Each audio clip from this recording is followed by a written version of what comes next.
लोगों की निंदा से परेशान होकर अपना रास्ता नहीं बदलना चाहिए, क्योंकि सफलता शर्म से नहीं मिलती, साहस से मिलती है। देश विदेश में बैठे सभी दर्शकों को मेरा प्यार भरा नमस्कार। मैं हूं आपका अपना मोहित कमल श्रीमाली और आपका स्वागत करता हूं इस चैनल पर और 2023 के दूसरे यानी कि अंतिम चंद्र ग्रहण के राशिफल में। हिंदू पंचांग के अनुसार विक्रम संवत 2080 अश्विन शुक्ल पक्ष की पूर्णिमा यानी कि शनिवार को 28 अक्टूबर 2023 की रात में खंडग्रास चंद्र ग्रहण लगने जा रहा है। ज्योतिष गणनाओं के अनुसार इस बार पड़ने वाले चंद्र ग्रहण मेष राशि में और अश्विनी नक्षत्र पर पड़ेगा। जब भी कोई खगोलीय घटना होती है तो वो किसी राशि के लिए अशुभ जरूर होगी, किसी राशि के लिए बहुत ही ज्यादा शुभ साबित होगी। तो ऐसे में आज आपके साथ में ये बांटने जा रहा हूं कि किन के लिए अशुभ है तो किन के लिए शुभ अति शुभ है। चलिए शुरुआत करते हैं सबसे पहले मेष राशि से। तो मेष राशि के लिए बता दूं कि चंद्र ग्रहण जो है वो आप ही की राशि में घटित हो रहा है। तो ऐसे में कार्य, व्यवसाय और नौकरी में परेशानियों का सामना करना पड़ सकता है। मॉनेटरी जब आप बात करते हैं, फाइनेंशियल स्टेटस की बात करते हैं, आर्थिक मोर्चे की बात करते हैं तो वहां पर कोई नुकसान उठाना पड़ सकता है। हर जगह कदम कदम आपको फूंक फूंक के रखने की जरूरत इस समय में पड़ने वाली है। तो वहीं डिप्रेशन हो, मानसिक तनाव हो, उलझन हो, वो भी आपको फेस करनी पड़ेगी, क्योंकि चंद्रमा आपके मूड को, आपकी मन मस्तिष्क को और आपके इल्यूजन्स को कंट्रोल करने वाला है। गलतफहमी में ऐसे समय में कोई भी काम हाथ में मत लीजिएगा। कोई भी काम 2 बार सोच समझ करके उसके बाद में आगे बढ़ें तो ज्यादा बेहतर रहेगा। ऐसे में स्वास्थ्य का खासतौर पे और अगर ध्यान रख दें तो बेहतर रहेगा, वरना कोल्ड और कफ की समस्या आपको जकड़ सकती है। अब जब उपाय की बात होती है तो ग्रहण काल में अपनी राशि के स्वामी यानी कि मंगल के मंत्रों का जाप आपको जरूर करना चाहिए और किसी जरूरतमंद इंसान को गुड़ और चावल, दोनों ही, यहां पे जब हम चावल की बात करते हैं तो बिना पके हुए चावल की बात करेंगे और गुड़ आपको ये दान करना है। फिर बात आती है वृषभ राशि की। तो ये चंद्र ग्रहण आपकी वृषभ राशि से नाश भाव में घटित होगा।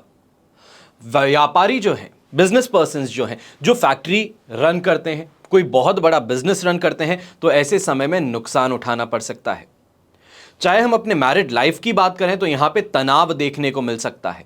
अनैतिक गतिविधियां, इससे आपको इस समय में दूर रहने की जरूरत है, वरना कोर्ट कचहरी के मामलों में आप फंस जाएंगे। ऐसे में इस कारण आपकी छवि भी खराब हो जाएगी। मार्केट में जो गुडविल आपकी बनाई है, इतनी मेहनत लगी है, वो भी इस समय में दांव पर लग सकती है। अपने आचरण पर विशेष तरीके से, विशेष तौर पर आपको ध्यान देने की जरूरत है, वरना इसकी वजह से आपके परिवार वालों को भी अपयश का सामना करना पड़ सकता है। मानसिक तनाव हो तो यह आपको बेहाल कर सकता है। इस समय में बहुत ज्यादा इल्यूजन, बहुत ज्यादा स्ट्रेस, वो इस समय में आपके लिए सबसे बड़ा कारण बनने वाला है गलत डिसीजन मेकिंग की तरफ। तो ऐसे में उपाय के लिए ग्रहण काल में अपनी राशि के अधिपति यानी कि शुक्र, इनके मंत्रों का आपको जाप करना है और ग्रहण काल समाप्त होने के बाद में किसी जरूरतमंद इंसान को आपको दूध और चावल दोनों ही देने हैं। अब बात होती है मिथुन राशि की। तो ये चंद्र ग्रहण आपकी मिथुन राशि से लाभ भाव में घटित होगा। किसी भी काम में जल्दबाजी इस समय में आपको बिल्कुल नहीं करनी है। कहते हैं ना कि जल्दी का काम शैतान का होता है। तनाव के कारण सिरदर्द की समस्या भी देखने को मिलेगी। तो यहां पे माइग्रेन जो है वो भी बहुत ज्यादा अपनी यहां पे असर दिखाने वाला है। कोई भी इन्वेस्टमेंट करने वाले हैं तो उसमें फूंक फूंक के कदम रखिएगा, वरना नुकसान हाथ में आ सकता है। पैसों के लेन देन में सावधानी रखने की जरूरत है और किसी अनजान व्यक्ति की बातों में आप आकर के इन्वेस्टमेंट्स की तरफ आगे ना बढ़ें। कई बार होता है मार्केट कि यहां पे रूमर उड़ रही है इस चीज की, मुझे उड़ती उड़ती ये खबर आई है, तो यहां पे पैसे लगा देते हैं। ऐसी गलतियों से सिर्फ और सिर्फ हाथ खाली होंगे, जेबें खाली होंगी। इस बात का ध्यान रखिएगा। ऐसे में अपने राशि के अधिपति यानी कि बुध ग्रह के मंत्रों का आपको जाप अवश्य करना चाहिए और ग्रहण समाप्त होने के बाद में किसी भी जरूरतमंद व्यक्ति आपको दिखता है, आपका गार्ड हो गया, आपके यहाँ पे जो हेल्पर आते हैं वो हो गए, या फिर राह चलता कोई इंसान जो जरूरतमंद दिखता है, उनको पकी पकाई मीठी खीर आपको दान करनी है। अगर ये नहीं कर सकते हैं तो दूध, चावल और शक्कर, इसका आप दान कर दीजिएगा। फिर बात आती है कर्क राशि की। तो कर्क राशि के लिए कर्म भाव में ये ग्रहण घटित होगा। अब कर्क राशि पर शनि का ढैया 29 मार्च 2025 तक रहेगा, इसलिए चंद्र ग्रहण के बाद 15 दिनों तक विशेष सावधानी रखनी है। बहुत ज्यादा आपको संभल करके चलना है। ग्रहण के प्रभाव से जीवन साथी के साथ में संबंध बिगड़ सकते हैं, तू मैं कुछ ज्यादा ही बढ़ सकती है। स्वास्थ्य के प्रति सतर्क रहने की भी इस समय में जरूरत पड़ेगी। तो ग्रहण का आप पर नकारात्मक प्रभाव जो है पड़ने वाला है, वो उसकी संभावनाओं को और ज्यादा बढ़ा देगा। ना ही सिर्फ आप अपने खुद के काम के अंदर प्रॉब्लम्स देखेंगे, अपने मैरिड लाइफ में, फैमिली लाइफ में यहां पे स्ट्रेस ज्यादा उठाना पड़ सकता है।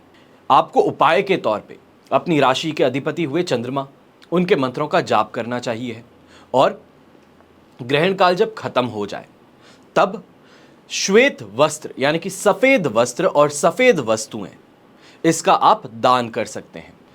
बहन हो, बेटी हो, बुआ हो, साली हो, तो इनको चांदी का कुछ ना कुछ सामान आपको जरूर देना चाहिए। अब बात आती है सिंह राशि की। तो सिंह राशि के लिए भाग्य भाव में घटित हो रहा है ग्रहण, यानी कि भाग्य पर ग्रहण लगने वाला है। और ग्रहण के प्रभाव से पेशेवर जीवन में आपको बहुत ज्यादा परेशानियां देखने को मिल सकती हैं। नौकरी और करियर से जुड़े मामलों में परेशानियां और ज्यादा तीव्रता पकड़ने वाली हैं। यहां पे जिसे हम कहते हैं अहंकार है, नाक का सवाल है, यह आप पर हावी ज्यादा रहेगा। झुकना नहीं चाहेंगे किसी के सामने, कोई झुकाने की कोशिश करेगा तो बदले की भावना आप में बहुत ज्यादा बढ़ने वाली है, जिसके कारण स्वयं का नुकसान कर बैठेंगे। दूसरे लोगों की मदद से आपको थोड़े समय के लिए यह कह सकते हैं कि मेंटल टेंशन हो, स्ट्रेस हो, बहुत ज्यादा ओवर थिंकिंग कर रहे हैं तो उससे राहत मिल जाएगी कि कर्म फल जो है वो आपको वापस कुछ बेहतर समय के लिए आगे बढ़ाए। पर मन और दिमाग का संतुलन इस समय में बनाए रखना है। अब ग्रहण काल के दौरान उपाय क्या करोगे? सूर्य के मंत्र का जाप करना है। और ग्रहण काल समाप्त होने के बाद में जरूरतमंद व्यक्ति को गुड़ और चीनी, ये दोनों ही आपको दान करनी है। फिर बात आती है कन्या राशि की। तो ये चंद्र ग्रहण कन्या राशि के लिए अष्टम भाव में यानी कि मारक भाव में घटित होने वाला है। अब कन्या राशि वालों को धन से संबंधित मामलों में सावधान रहने की जरूरत पड़ेगी। माता जी की सेहत से विशेष तौर पर आपको ध्यान देना होगा। अगर आप यहीं पर रहते हैं, माता जी और पिताजी के साथ में रहते हैं, तो ऐसे में खास तौर पे डॉक्टर्स के इस समय में चक्कर लग सकते हैं। जरा सी लापरवाही अगर आपने की तो ये बहुत भारी पड़ सकती है। समय समय पर जो भी जरूरी टेस्ट होता है, मानता हूं कि जेब से पैसा कुछ पानी के जैसे बहने वाला है, पर यहां पर सेहत ज्यादा जरूरी है, तो इसमें कोई भी कंजूसी या लापरवाही मत बरतिएगा। ऐसे समय में धन की आवश्यकता तो आपको पड़ने ही वाली है, लेकिन कहीं ना कहीं से, किसी ना किसी तरीके से, दोस्तों से, क्रेडिट कार्ड से लोन लेकर के आप पैसा जो है उसका बंदोबस्त कर लेंगे। अब उपाय के तौर पे ग्रहण काल में अपनी राशि के अधिपति बुध, इनके मंत्र का आपको जाप करना है। और जब ग्रहण काल खत्म हो तब छोटा सा काम करना है, बहुत सस्ता सा उपाय है। हरी सब्जी लेकर के आइए या हरी दाल लेकर के आइए। यह बात ध्यान रखिएगा कि 1.25 किलो हो। ये लेकर के जब ग्रहण काल खत्म हो जाता है तब जो भी जरूरतमंद इंसान दिखे उसको आप दान कर दीजिए। हो सके तो हरे वस्त्र होते हैं उसका भी दान कर सकते हैं। बस इस बात का ध्यान रखें कहीं फटे पुराने ना हो, खुद के पहने हुए ना हो, गले हुए कपड़े ना हो। अब बात आती है तुला राशि की। तो एक ग्रहण जो है तुला राशि आपके लिए सप्तम भाव में घटित हो रहा है। अब इसका असर आप लोगों पर मिले जुले रूप से दिखाई देने वाला है। आपके लिए ये इल्यूजन की परेशानी कहें, भ्रम की स्थिति कहें, ये देखने को मिलेगी। फिर भी हर मुश्किल का सामना जो है वो आप कर लेंगे। जिसे हम कहते हैं ना कि रेंगते रेंगते ही सही, पर काम पूरा हो गया। ये इस समय में आपके मुंह से बार बार सुनने को मिलेगा, क्योंकि अगले आने वाले 15 दिन जो हैं इसका प्रभाव ग्रहण का आप पर दिखने वाला है। ऐसे समय में मन में नेगेटिव विचार बहुत ज्यादा आएंगे। अगर कोई भी बात बिगड़ती हुई नजर आती है आपको तो थोड़े दिनों में वो ठीक भी हो जाएंगी। यहां पर हाय तौबा मचा करके, गुस्सा करके अपने आप की स्थिति यानी कि खुद की हेल्थ को और उस स्थिति को खराब मत कीजिएगा।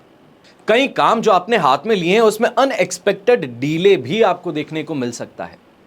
किसी कारणवश कहीं सामान नहीं आया, कहीं से पेमेंट नहीं आया, उस कारण आपका काम लेट हो रहा है, डीले हो रहा है, प्रोजेक्ट हैंडओवर में प्रॉब्लम्स आ रही हैं, वो इस समय में आपको स्ट्रेस देने वाली हैं। ऐसे समय में सेहत बिगड़ने के भी आसार दिखाई दे सकते हैं। अब उपाय के तौर पे अपनी राशि के अधिपति जो हैं शुक्र ग्रह, इनके मंत्र का आप जाप कीजिएगा। और ग्रहण काल जब समाप्त हो जाता है तो छोटा सा एक काम करना है, घी का आपको दान करना है। जो भी जरूरतमंद इंसान दिखे उसे आप आराम से दे सकते हैं। अगर आसपास में नहीं मिलता है कोई भी, तो मंदिर में जाकर के दे के आ जाइए। अब बात आती है वृश्चिक राशि की। तो वृश्चिक राशि के लिए रोग भाव में ग्रहण घटित होगा। चंद्र ग्रहण का शुभ फल आपको यहां पे देखने को मिलेगा। सबसे पहले शनि का ढैया 29 मार्च 2025 तक रहने वाला है, इसलिए चंद्र ग्रहण के बाद में 15 दिनों तक आपको थोड़ी सावधानी बरतने की भी जरूरत पड़ेगी। पहले जो आपने मेहनत की है, पहले जहां पे काम किया है, वहां से जो पेमेंट आना है वो इस समय में रिलीज हो सकता है। पहले जो काम अटक गए थे वो फिर से लाइन पर आ जाएंगे। ऐसे समय में लैंड, प्रॉपर्टी और बिल्डिंग से जुड़े अगर कोई भी मामले हैं तो यहां पर शुभ समाचार आपको जरूर सुनने को मिलने वाले हैं। अपने गुस्से पर थोड़ा सा अगर कंट्रोल रख लें तो क्या ही बात है, यानी कि 4 चांद लग सकते हैं। यात्रा करते समय और वाहन चलाते समय थोड़ी ज्यादा सावधानी रखें। रैश ड्राइविंग करते हैं, ड्राइव करते करते अचानक से भूल जाते हैं चीज़ों को या फिर गुम जाते हैं कहीं पे, ड्राइविंग पे ध्यान नहीं रहता, तो ऐसे में नुकसान उठाना पड़ सकता है और बहुत बड़ा नुकसान उठाना पड़ सकता है। यहाँ पर उपाय के तौर पर ग्रहण काल में अपनी राशि के अधिपति यानी कि मंगल ग्रह के मंत्रों का आपको जाप करना है। और ग्रहण काल जब समाप्त होता है तब कोई भी जरूरतमंद इंसान को गुड़ और चावल का आपको दान कर देना है। फिर बात आती है धनु राशि की। तो धनु राशि के लिए पंचम भाव में यह ग्रहण घटित होगा। आप लोगों को शिक्षा या तो फिर संतान से जुड़ी समस्याओं का इस समय में सामना करना पड़ सकता है। संतान की सेहत को लेकर के चिंतित रहेंगे या फिर उनके द्वारा हुए नुकसान से आपको परेशानी बहुत ज्यादा उठानी पड़ सकती है। ऐसे समय में अगर बच्चे गैम्बलिंग करते हैं, सट्टा खेलते हैं, तो इस पर खास तौर पे निगरानी रखने की जरूरत पड़ने वाली है। ना चाहते हुए भी कुछ मामलों में आपको पैसे खर्च करने ही पड़ेंगे। कितना भी हाथ रोक करके देख लीजिएगा, पर आपके यहां पे पैसे खर्च होते हुए जरूर नजर आने वाले हैं। जैसे हम कहते हैं कि लाइफ टाइम सेविंग है, रिटायरमेंट सेविंग है, यहां पर उसके खर्च होने से टेंशन बढ़ सकती है। इनकम कम और खर्च हद से ज्यादा, इसकी शिकायत आप करते नजर आएंगे। अब उपाय के तौर पे क्या करना है? बृहस्पति देव के मंत्रों का एक तो जाप कीजिएगा ग्रहण काल के समय में, और जब समाप्त होता है ग्रहण तब आपको क्या करना है? हल्दी का दान करें, चने की दाल का दान करें, बेसन या फिर पीले वस्त्र का आप दान कर सकते हैं। अगर संभव हो सके, यहां पे कह रहा हूं अगर संभव हो, तो किसी पुजारी जी से पूजा कर्मकांड करवाने वाले पंडित महाशय को पीले पीतांबर आप जरूर दीजिएगा। अब बात करते हैं मकर राशि की। तो मकर राशि के लिए सुख भाव में ग्रहण घटित होगा। अब ये जो संयोग बन रहा है ये अशुभ है। आप अगर सीधी सी बात देखें तो सुख भाव पे यानी कि सुख पर अगर ग्रहण लगे तो क्या हो? यहां पे शनिदेव हैं और मकर राशि पर 7.5 का तीसरा चरण भी चल रहा है। अब चंद्र ग्रहण से 15 दिनों तक आपको खास तौर पे सावधानी बरतनी है।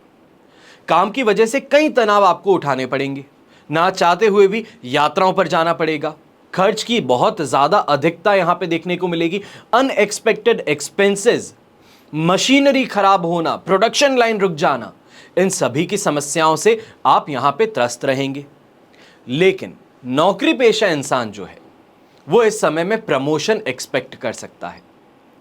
नए नए इनकम के सोर्सेज खोजने में भी सफल रहेगा वो इंसान।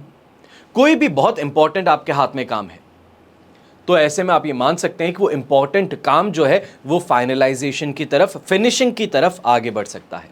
ऐसे समय में आप ये भी एक्सपेक्ट करेंगे कि आपकी मैरिड लाइफ है, दाम्पत्य जीवन में, वहां पे कुछ सुधार देखने को मिले। जो अविवाहित है उनके लिए विवाह के प्रस्ताव आ जाएं, तो यहां पे इस चीज की भी चांसेस या प्रोबेबिलिटी कहें जरूर बनने वाली है। अब अगर उपाय की बात करें तो आपको सीधी सी बात है कि शनि महाराज हैं, उनके मंत्रों का जाप करना है। और ग्रहण काल जब समाप्त हो जाता है तो सरसों का तेल जो है वो आपको दान करना है। अगर छाया दान आपको मालूम है कैसे करते हैं तो छाया दान करना सर्वश्रेष्ठ सिद्ध हो सकता है। फिर बात करते हैं कुंभ राशि की। तो ये चंद्र ग्रहण आपकी कुंभ राशि में पराक्रम भाव में घटित होगा। यहां शनिदेव स्वामी है आपके राशि, 7.5 का दूसरा चरण चल रहा है, इसलिए 15 दिनों तक तो हमें खास तौर पे सावधानी बरतनी जरूरी है ही। पर इस ग्रहण के प्रभाव से प्रेम संबंधों में खटास भी आ सकती है, या हम ये कहें खटास नहीं हो तो मिसअंडरस्टैंडिंग बहुत ज्यादा बढ़ सकती है। किसी तीसरे के आने के चांसेस ज्यादा बढ़ सकते हैं। कोई अज्ञात भय यहां पे सता सकता है। मन में एक अजीब सी बेचैनी भी आपको बनी रहेगी। तो प्रोफेशनल जो है, या ये कहें कि प्रोफेशनल लाइफ में यहां पे कई परेशानियों का सामना भी करना पड़ सकता है। नौकरी की बात कहें, करियर की बात कहें, तो यहां पर जो चीजें हैं ये कुछ ज्यादा परेशानी वाली बन सकती हैं। नुकसान होने की संभावनाएं भी व्यापारियों के लिए इस समय में बनने वाली हैं। और ऐसे समय में सेहत का ध्यान रखना यह आपके अटमोस्ट प्रायोरिटी रहनी चाहिए, यानी कि सबसे ज्यादा महत्वपूर्ण जो बात रहेगी वो खुद की सेहत रहेगी। अब करना क्या है उपाय के तौर पे? एक तो शनि महाराज के मंत्रों का जाप करेंगे। सबसे पहला उपाय यह है, ग्रहण काल का जो समय है उसमें शनि महाराज के मंत्र का आप जाप करें, या शनि स्तोत्र अगर आपको मालूम है तो उसका आप जाप करें। और अगर नहीं मालूम है, कोई बड़ी बात नहीं है, इस नंबर पर मैसेज कर दीजिएगा कि शनि स्तोत्र आपको चाहिए है, आपको फोटो खींच के उसी समय भेज दी जाएगी। बस बात इसका ध्यान रखिएगा कि सुबह 10 बजे से लेकर शाम को 7 बजे तक अगर आप ये करते हैं तो आपके लिए ये सुविधा उपलब्ध हो पाएगी। अब ग्रहण काल जब समाप्त हो जाता है तब क्या करेंगे? सरसों का तेल जो है या तो फिर सफेद मिठाई हो, इसका आप दान कर दीजिएगा। अब बात आती है अंतिम राशि की, यानी कि मीन राशि की। और मीन राशि के लिए धन संपत्ति भाव में ग्रहण लगने जा रहा है। राशि स्वामी बृहस्पति देव हैं और मीन राशि पर 7.5 का पहला चरण चल रहा है। इसलिए कह रहा हूं कि आने वाले 15 दिनों तक कुछ ज्यादा कॉशियस होकर संभल करके चले, बेहतर रहेगा। नाक का सवाल आ गया है, मैं सामने वाले को दिखा दूंगा, मैं रिवेंज लेके रहूंगा, ये चीजें जो है ना, इसको अभी जेब में रख लीजिएगा। ग्रहण का आपकी सेहत पर तो नकारात्मक प्रभाव देखने को मिलने ही वाला है। स्वास्थ्य में तनाव का भी आपको इस समय में बहुत ज्यादा इफेक्ट देखने को मिलेगा। बेवजह के वाद विवाद से भी आपको इस समय में परेशानी देखने को मिलेगी। तो यही सुझाव दूंगा, प्रैक्टिकल है, कि कहीं पर भी ऐसा लगे कि झगड़ा होने वाला है, बहस होने वाली है, तो मौन रह करके या तो फिर बैठ जाएं या तो फिर वहां से हट जाएं। गुस्से पर काबू रखना है। ऐसे समय में बहुत अपॉर्चुनिटीज आएंगी इन्वेस्टमेंट्स की। सोने चांदी में इन्वेस्ट कर लो, लैंड प्रॉपर्टी में इन्वेस्ट कर लो, शेयर मार्केट में इन्वेस्ट कर लो, कमोडिटी मार्केट में इन्वेस्ट कर लो, सट्टा लगा लो, अनेकों चीजें हैं, बहुत सारी चीजें, ऑप्शंस आपके सामने आएंगी भी। पर हाथों को जेब में बांध करके रख लीजिएगा। ऐसे समय में इन्वेस्टमेंट्स जो है वो अवॉइड करने हैं। कोई भी अनजान व्यक्ति है उसके साथ में डीलिंग इस समय में मत कीजिएगा। जो छोटे छोटे फायदे आपको दिखते हैं कि अरे यहां पे 10 रुपए सस्ता मिल रहा है, यहां पे कोई मुझे बहुत ज्यादा सामान मंगवाना है बल्क में, यहां पे मुझे फायदा मिल जाएगा, फोन पे ही पूरी डीलिंग कर लेते हैं। फोन पे ही गूगल पे भी कर लिया, पेटीएम भी कर दिया, और उसके बाद में गायब सब कुछ। तो यहां पे छोटे फायदे से नुकसान बहुत बड़ा उठाना पड़ सकता है।